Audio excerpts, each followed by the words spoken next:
Fuck! I see many videos that sell self-improvement as something that makes you special. You're the odd one out. You're the 1% that works when everybody else is playing. You're the special guy who disappears for 6 months, comes back jacked and covered with women and rich. Don't get me wrong, I perfectly agree with you that self-improvement is a magnificent thing. Self-improvement honestly changed my life. I never ever really lived until I started deliberately seeking discomfort, improving myself through journaling and meditation and going to the gym. My life is absolutely changed and I hope it's for the better. And after watching a shit ton of self-improvement YouTubers, they injected this idea into me that I'm kind of above the people who don't do self-improvement. Until you see success, you aren't anything special. People don't define you by how hard you work or how much effort you put in. Sure, they might respect it, but they definitely won't really care unless you've reached some level of success. Until then, you're absolutely nobody. You're just the same as them. People choosing to live their life consuming dopamine, being unambitious, being mindlessly competent, not wanting to be great like you do, doesn't make them below you, doesn't make you better. I think that the idea that you're special, this idea that YouTubers sell you, that you're this special 1%, is a dangerous idea. A whole identity crisis could be bestowed upon you when you have been grinding relentlessly for year after year and nothing really significant changes. When I say that nothing changes, I don't mean that you don't change. I mean that what you get doesn't change. So perhaps you think you have improved your social skills. Maybe you aren't surrounded by the people you want yet. You aren't covered with women in your DMs yet, as you would imagine. You aren't financially successful, even though perhaps you've been putting a lot of time into something. In terms of results, you could still very much fail. And if your results have changed, that's a great thing. Mine has to. There are plenty of people that have made the sacrifices we have and the results don't change. Sure, it could mean they have made a wrong choice somewhere. Sure, it could mean that perhaps they're changing the wrong way. It could mean many things. There could be many factors to it, but what doesn't change is that the results stay the same. They still attract the same amount of women or maybe none at all, even though they have improved themselves in so many ways. At least they think they have improved themselves in so many ways. They are still not making any money, even if they have poured a shit ton of time into a business or an endeavor. They still don't have the friends they want, even though they have been trying so long. Maybe some part of them are still really weird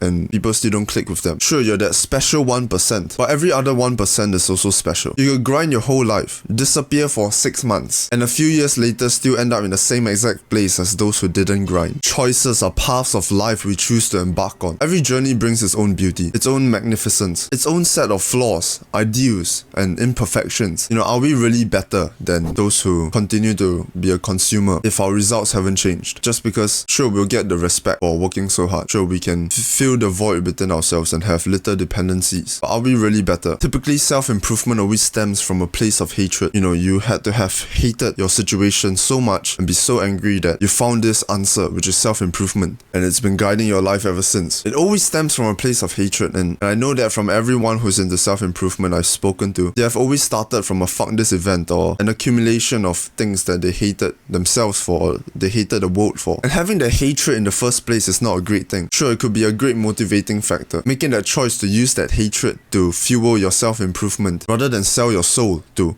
alcohol, drugs, and casual sex. It's always going to be objectively better to choose self-improvement because you'll live a life of less dependencies. You'll be surrounded by more positive people. If you do it right, if you are lucky enough to receive the results of your labor, you'll likely be healthier and more well-spoken. However, there are still plenty of people that aren't on self-improvement, that don't have terrible habits, but they still find love, they still find meaning, and they still form great relationships. Their success rate still can outmatch you, even if they don't take everything deliberately, and they don't try to improve themselves deliberately. Unfortunately, self-improvement doesn't necessarily make us special. It is a mindful choice to hopefully find better things. We may never get to where we want to be. And as much as I'm told that it's not about the destination but about the journey, how do you expect me to live with that I could possibly fail after making so many sacrifices and throwing away so much dopamine? Letting go of all my friends that have terrible habits and indulge in instant gratification. Am I going to make all these sacrifices and be in the exact same or be even worse off than them in the next coming 5-10 years? Come on, no matter what you tell yourself, you're not going to be okay with that. To me, results are just as important as the meaning in pursuit of better things. If you seek and you seek, you work and you work, and you still end up a failure, you might convince yourself that it's the journey that matters. But deep down, you think you have lived a life of a lie. You've sacrificed so much and you know you don't think it's worth it. Terrible emotions will accumulate. Your doubts will accumulate, and someday it will burst and tear you apart. If you're in self-improvement, there are countless doubts in your head. Most self-improvement influencers will tell you to ignore these doubts and keep moving forward. I say that too. What better way is there to live? Ignore all these doubts.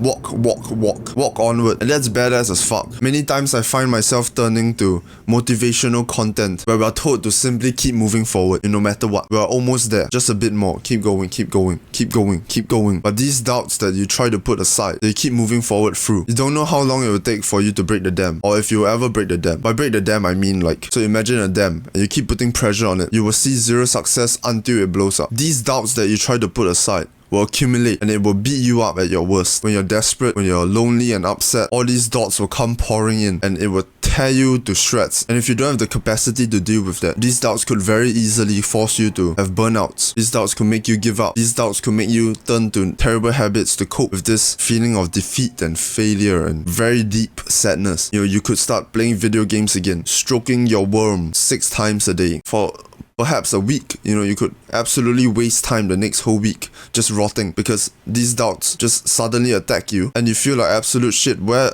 am I going with this? You sacrifice so much, you work so hard and nothing really changes, and you realize that because you ignore all your doubts, all the doubts become true simultaneously when you're feeling at your worst. As much as you would like to believe otherwise, you might not make it. We should embrace these doubts. I firmly believe so. I think that ignoring these doubts and continue moving forward again and again has taken a terrible toll on my mental health, because these doubts will be triggered by what other people say sometimes. These doubts will spring up right when you're feeling the most terrible and tear you apart. I'm not religious, but this past few months I had many episodes of praying to whatever is up there, whatever higher power I can find, and drowning my cries in my pillows, as pathetic as that sounds. The desperation is only amplified by all the doubts that you let build up. Breathe in these doubts. Think about them through and through. In contrary to what every other self-improvement YouTuber says, I don't think it is healthy to keep moving forward and just let the doubts sit there, like just pretend they don't exist. I think we should learn to be one with our doubts. Accept them and then carefully make your choice. Are you going to continue this path of self-improvement? Why? Because you're tired of who you were and you're never going to go back. You might never gain the success you think you were promised. I believe that many parts of us are perfectly malleable. However, success is still never guaranteed. I think a good physique is perfectly possible with discipline, making the right choices. Even if you're malnourished as hell and you can't afford food, but you train consistently, even with calisthenics, you can still build a decent physique. As long as you learn from your mistakes, you will get somewhere. Even if you can't afford any equipment and you have the genetics of a plank, you're still gonna be somewhat muscular and you'll still make somewhat reliable progress. Things like that in self-improvement. Perfectly malleable. However, self-improvement in terms of building material success, building a business, you can be the most disciplined, study the most, put in the most effort, work harder and smarter than everyone you know. And that one idea that shoots you into success could never pop into your head at the right time. You can improve your charisma by fixing things about yourself you're not happy about, but you may never be as good with women as someone who has never considered self-improvement. You may try to make friends and never build the brotherhood you desire. I believe that self-improvement increases your opportunities and your potential, but it is also quite a psychological hell, because your success and your effort is not directly related, and that could very much tear you apart.